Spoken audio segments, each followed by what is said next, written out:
चर्चा न्यूज। साथियों नमस्कार, मैं सुरेश कुमार, आप देख रहे हैं जिला टॉप न्यूज। इस समय जनपद सुल्तानपुर तिकोनिया पार्क में हूँ, जो यहाँ पे एक बहुजन सामाजिक न्याय महासम्मेलन 2024 बहुत जबरदस्त प्रोग्राम किया गया। विषय है भारतीय संविधान एवं वर्तमान चुनौतियां, एक व्यापक विमर्श है। तो इस विमर्श को लेकर के नेशनल जनमत के नीरज भाई पटेल जी जो उन्होंने कहा, देखें। हमारे इस निवेदन को स्वीकार किए, हम भूरि इसकी प्रशंसा करते हैं। कमीशन बनेगा। कमीशन ने अपनी रिपोर्ट पंत ने उस जिसकी जितनी संख्या भारी उसकी उतनी हिस्सेदारी, सुनने में अच्छा तो लगता है, लेकिन इस नारे के चक्कर में तुम अपने नाई समाज के भाई को भूल गए, क्योंकि ना संख्या भारी ना हिस्सेदारी। तो नाई क्या करे? क्या करे नाई समाज का व्यक्ति? आपका चौरसिया समाज का व्यक्ति क्या करे बताइए? संख्या भारी और रिश्तेदारी के चक्कर में तो 4-5 जातियां आती हैं, वही मंचों पे भी दिखती हैं, तो बाकी व्यक्ति क्या करे? इसलिए बदलते वक्त की जरूरत के हिसाब से मैं बार बार एक बात कहता हूं कि हमें तो अपनी डिमांड्स में बदलाव करना है। जैसे जब महामना रामस्वरूप वर्मा जी काम करते थे अर्जक संघ बना करके, तो उस समय इस नारे की जरूरत था, उस समय इस नारे की बेहद जरूरत थी कि दो बातें हैं मोटी मोटी, सबको इज्जत सबको रोटी। इस समय ये सरकारें रोटी तो दे रही हैं, रोटी नहीं छीन रही आपसे, रोटी का निवाला तो पकड़ा दे रही है, लेकिन इज्जत छीन ले रही है। तो हमें अब बदलते वक्त के साथ रोटी के क्रॉस करके एक डिमांड रखनी है कि मान सम्मान स्वाभिमान और इज्जत से समझौता नहीं करें। जो आपके चेहरे, आपके समाज के चेहरे जो आपको दिखा करके आपका वोट बैंक लूटने की जो योजना चल रही है, इसको हम बहुत गंभीरता के साथ समझेंगे। क्यों समझने की जरूरत है? इसलिए समझने की जरूरत है क्योंकि उनको एक बात बहुत अच्छी तरह से पता है कि कितना इनको संविधान रटा लो, कितना इनको आरक्षण की बात कर लो, लेकिन जैसे ही जाति का मुखौटा सामने आता है, वैसे ही ये गर्दन झुका करके कटने को तैयार हो जाते हैं। ये बात उनको बहुत अच्छी तरह से समझ में आ गई। इसलिए हम सब अगर बहुजन बन रहे हैं तो हम एक काम और करना है, कम से कम 4 जाति के लोग हैं। स्पष्ट बोल रहा हूं, मुझे कोई किसी से राग द्वेष नहीं रहता है। कुर्मी, यादव, मौर्य और चमार, इन 4 जातियों को यह करना है कि अगर आप बहुजन बन गए हैं तो अपने जाति महासभाओं के कार्यक्रमों में जाना बंद करना। बाकी के लिए नहीं कह रहा हूं, वजह है बाकी के लिए क्यों नहीं कह रहा हूं। अब नाई से आप कहोगे कि जातिवाद बंद कर दो, जातिवाद करेगा कब? जातिवाद करेगा कैसे? तो पहले तो उनकी जिम्मेदारी है जो मंचों पे बुलाए जाते हैं हमारे जैसे। मैं अपनी तरफ उंगली करता हूं, किसी की तरफ नहीं करता हूं। पहले तो हम अपने से सवाल करें कि हम खुद कितने बहुजन बन पाए, तब हम दूसरे की तरफ उंगली उठाएंगे। अब जाति महासभाओं से तकलीफ क्या होती है ये भी बता देता हूं, प्रैक्टिकल बता रहा हूं, 9 साल जातिवाद करके देख चुका हूं। समस्या ये होती है कि जैसे इन पांडालों पर अभी कहा जाए, जाग जाओ कुर्मी वंश के सूरवीरों, जाग जाओ यदुवंश के क्षत्रिय वीरों, जाग जाओ मौर्य वंश के वीरों, तो होगा क्या? जो आपका ही अपना भाई प्रजापति समाज का यहां बैठा हुआ है, सोचेगा कि अगर जाग गए, ये सब जाग गए, तो जाग के गांव में होंगे किसके खिलाफ? हमारे खिलाफ, क्योंकि इनके खेत से हमारे खेत लगे। तो जाग के लड़ेंगे किससे?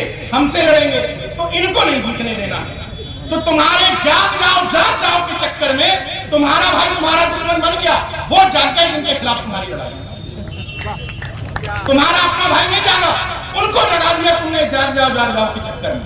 इसलिए अगर इन बहुजन मंचों पर दहाड़ते हो तो आज के बाद सिर्फ एक बात कहनी है, जाग जाओ बहुजन मंच के सूरवीर, क्योंकि हम सब घुमा फिरा करके एक ही रक्त वंश के, कोई भाई छोटा कोई भाई बड़ा। समस्याओं पर बात नहीं करता, समाधान पर भी बात करता हूं, और इसका सबसे बढ़िया समाधान है अंतरजातीय विवाह, इंटरकास्ट मैरिजेस। इससे अच्छा कोई सॉल्यूशन नहीं। क्यों? बाली में मुझसे किसी कुर्मी भाई ने कहा, हमारे नीरज भाई, यादव समाज के लोग बहुत ज्यादा ये क्लास 1 ऑफिसर हो गए, तो मैं कहता हूं दामाद बना दो। भाई किसी यादव को अगर तकलीफ है कि कुर्मी ज्यादा दिखने लगे पीसीएस में आईएएस में, तो दामाद बना लो, आपस में रिश्ता स्थापित कर लो। सामने वाले मधुवादी सामंतियों की काट इसी में छुपी। और उसका उदाहरण भी बता देता हूं। अभी हम लोग 12 जनवरी को एक कार्यक्रम कर रहे हैं लखनऊ में, जीजाबाई की जयंती। जीजाबाई अपने कुल से जाधव कुल की थी, जाधव, जिनको यादव कहते हैं कि हम, और उनके पिता शाहजी भोसले भोसले कुल से थे, शिवाजी के, जिनको कुर्मी कहते हैं, कुर्मी कहते हैं कि हमारे थे। तो सोच के देखो, इतिहास में अंतर जाति विवाह हुआ था, उससे पैदा हुई संतान कितनी बड़ी सूरवीर और महाबली हुई शिवाजी के रूप में। तो ये केवल दो जातियों की बात नहीं, यही कॉम्बिनेशन कुर्मी मौर्य में, मौर्य कोरी में, कोरी चमार में, सब में आपस में स्थापित करना। और जिस दिन ये वैचारिक रिश्तेदारी तुमने डेवलप कर ली, उस दिन उनका फड़फड़ाना शुरू हो जाए। अगर कोई यादव समाज का व्यक्ति पेरियार लड़ई की यादव की जयंती 10,000 की भीड़ के साथ मना रहा है, उससे सत्ता वालों को कोई तकलीफ नहीं, कोई तकलीफ नहीं। लेकिन अगर वही जयंती प्रजापति समाज का व्यक्ति 5,000 भीड़ के साथ मना रहा है, तो बिलबिला जाएंगे। ये वक्त की जरूरत है कि हमें ये करना ही होगा। और अवधेश जी चले गए, अवधेश जी चले गए। अवधेश जी कह रहे थे कि जो मंचों पर बोला जाए वो जीवन में लागू किया जाए, और ये कहते हुए 4 मूवी दिखा रहे थे।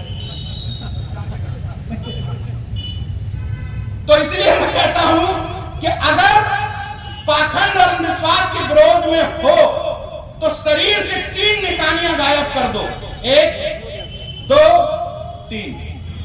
क्लियर है?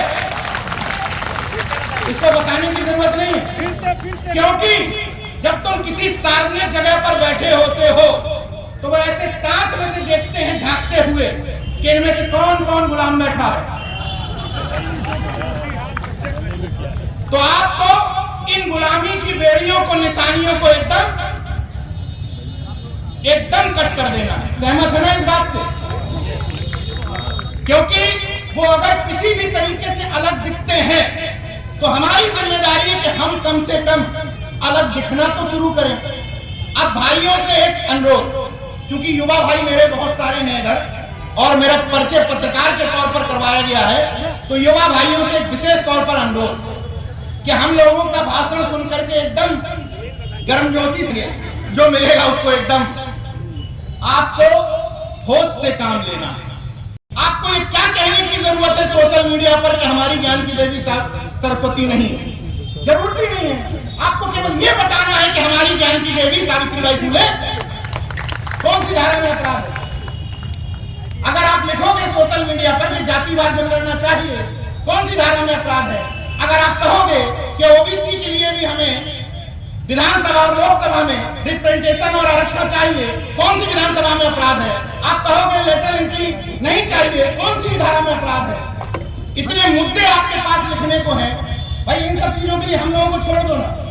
थोड़े बहुत चर्चित हो गए तो थोड़ा बहुत छेड़ने में आदमी को डर लगता है। ऐसा नहीं कि नहीं छेड़ेंगे, एक दिन निपटना तय, लेकिन थोड़ा थोड़ा बचते हैं। तो तुम्हें गांव भर में रहने में छेड़ने की जरूरत नहीं है। 2 तरीके हैं गांव में विरोध करने। गांव वाले गौर से सुन ले, किसी भी विचारधारा का विरोध करने के 2 तरीके हैं। एक तरीका है विरोध करना। किसी ने भगवत पांडाल का मंच सजाया, वहां पहुंच गए चौधरी बन करके, मैं इन सब नहीं मानता, मैं सब विरोध में हूं। अब पता चला FIR दर्ज हो गई, अब रोते घूम रहे हो। दूसरा तरीका है गांव में रहने वालों को विरोध नहीं करना है, गांव में रहने वालों को बाइकआउट करना है। दोनों का अंतर समझ गए? अंतर यह है कि या तो वहां जाकर के ढिंडोरा पीटो कि हम नहीं मानते, या हम तुम्हारी जगह पर, पाखंडी जगह पे जाएंगे नहीं। अगर देखिए बहुसंख्यक तो हम ही हैं, उपभोक्ता तो हम ही हैं। अगर हम ये तय करें कि हम वोट हमारा बहुजन को, नोट हमारा बहुजन, अगर बहुसंख्यक समाज के लोग ये तय कर लें तो पाखंड वाली दुकानें भी बंद हो जाएंगी और वैसी वाली भी हो जाएंगी। सिर्फ अगर हम ये तय कर लें कि हम सुई से लेकर हवाई जहाज तक अपने जीवन का 1 रुपए की भी कमाई पाखंडी आयोजनों में ना खर्च करके कोई भी सामान खरीदेंगे, अपने बहुजन समाज के व्यक्ति की दुकान से खरीदेंगे। तो दुकानें बंद हो जाएंगी कि नहीं हो जाएंगी? इसमें किसी की आलोचना की बात नहीं है, अपने समाजों को आगे बढ़ाने की बात है। लेकिन फिर बहुजन का मतलब बहुजन ही होना चाहिए। फिर वहां पर टॉर्च लगा के जाति खोजते मत घूमिए। फिर बहुजन का मतलब बहुजन। और जब टीवी देख रहे हो आपके घर के बच्चे और महिलाएं, या हमारी कुछ माताएं बहनें बैठी हुई हैं, आपसे अनुरोध कि घर पे सेंसरशिप लागू करनी है। क्यों? उन्होंने एक बात समझ ली कि अच्छा कार्यक्रमों में जा करके इनको ये समझ में आ गया कि इनको ये पाखंडी सीरियल नहीं देखने हैं, तो उन्होंने नए दौर में कुछ नए आइटम निकाले, जैसे डायन, चुड़ैल, नागिन। सीरियल आते हैं नहीं? आते हैं ना सीरियल। ये सीरियल इसीलिए शुरू किए गए हैं कि तुम घुमा फिरा करके उसी पाखंडी व्यवस्था में बने रहो। इसलिए आप लोगों को घर पे ये सेंसरशिप लागू करनी है कि क्या देखना है और टीवी पर क्या नहीं देखना। पहली चीज तो महिलाओं को इस तरह के सीरियल जिसमें एक महिला विलेन है और एक महिला शरीफ है, तो ये घर से ही ये सिस्टम इस तरीके के डाल दिए जाते हैं कि पहले से ही महिला को विलेन के तौर पर प्रेजेंट कर दिया जाए। और ये डायल, चुड़ैल, नागिन जैसे सीरियल नहीं देखने। आपने अपने बच्चों को कह दिया कि भाई इन आयोजनों में नहीं जाना है, तो उन्होंने नए कार्टून सीरियल बना दिए, बाल हनुमान, बाल गणेशा। पैसे नहीं देख रहा है तो लोग कार्टून की शक्ल में देख रहे। तो बहुत करीब से निगाह रखने की जरूरत है, क्योंकि जिनके खिलाफ आपकी लड़ाई है वो हर पल रिसर्च करते हैं। और एक बात और करते हैं, हमारे जैसे व्यक्ति को जिसके बारे में सब कुछ क्लियर है, उसको भी आज तक ट्राई कर। और अब बात है कि भाषण और आचरण, मेरी गाड़ी में 3 लोग आए हैं, वैसे 5 लोग आते हैं, इस बार 3 लोग आए, क्योंकि खुद नीरज भाई पटेल, दूसरे चेतन जायसवाल, तीसरे आगे साहब। वही कहता हूं जो जीवन में लागू करता हूं। साहू जी हमारे साथ 3 कार्यक्रमों में आए, भाषा बदल गई। क्योंकि दिक्कत क्या है नीरज भाई, पत्नी नहीं बदल रही। हम तो बहुत बड़े सामाजिक न्याय के झंडा बरदार हैं, पत्नी नहीं मान रही, बच्चे नहीं मान रहे। मानेंगे कहां से जब कार्यक्रमों में लाओगे? कार्यक्रम में आते हो तुम, भाषण ठोकते हो तुम, सुनते हो तुम, पत्नी को जो एक ही पता है तो भैया गोबर पूजना है, तो कैसे बताओगे कि गोबर नहीं, ये माधव नहीं है गोबर? जब कार्यक्रमों में लाओगे तब तो पत्नी को पता चलेगा कि ये भी एक सोचने का ढंग है। तो जितने आयोजक हैं, मैं पूछ नहीं रहा हूं, तमाम लोग फेल हो जाएंगे। मैं दावे के साथ कह रहा हूं कि जितने आयोजक हैं उतने लोग भी अपनी पत्नियों को नहीं लाएंगे, दावे के साथ कह रहा हूं। इसकी शुरुआत अपने घर से करो, क्योंकि पत्नी के बिना बदले कुछ भी नहीं बदल सकता, ये तय करके।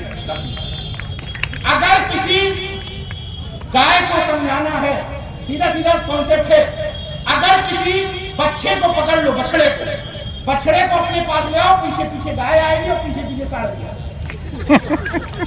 पहले बछड़े को पकड़ना होगा, इसलिए वक्त की जरूरत के हिसाब से बच्चों पर काम करना जरूरी है। दीनदयाल उपाध्याय के नाम पर इंटर कॉलेज बनवा दो, उसमें प्रिंसिपल हमारा बना दो। श्यामा प्रसाद मुखर्जी के नाम पर डिग्री कॉलेज बनवा दो, उसमें प्रोफेसर हमारे बच्चे। तो नाम ले लो तुम, हिस्सेदारी दे दो हम। और अभी क्या हो रहा है, नाम मिल रहा है तुम्हें और प्रोफेसर बन रहे हैं। तो बदलते वक्त अम्बेडकर यूनिवर्सिटी सबसे अच्छा उदाहरण है। बाबा साहब भीमराव अम्बेडकर यूनिवर्सिटी केंद्रीय विश्वविद्यालय, मतलब मजाक बना करके रख दिया है। उसी एकमात्र विश्वविद्यालय है जहां से सबसे ज्यादा कंप्लेंट मेरे पास आती है कि नीरज भैया बाबा साहब की जयंती नहीं मना रहे, बीबीएयू नाम से यूनिवर्सिटी। तो मतलब क्लियर है ना? मेरे अभी तमाम भाई बचे हुए हैं, इसलिए इन्हीं शब्दों के साथ बात यहां पर ये कहकर के खत्म करूंगा कि घर पे जाना और जितने लोगों के घर में एक महापुरुष की तस्वीर हो तो जाकर के आज 5 महापुरुष लगा देना, 5।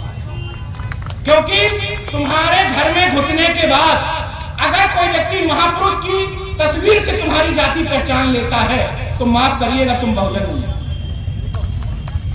तुम अभी भी उसी जातिगत सोपान में डूबे हुए हो। अब ये आरोप लोग लगाए कि नीरज भाई पटेल लिखते हैं और बड़े जातिवाद के खिलाफ बोल रहे हैं, तो ये नाम हमारे बाप ने रखा था, नीरज भाई पटेल हमारे बाप ने, और हम जिसके बाप है उसका नाम रखा हमने कबीर शिवाजी।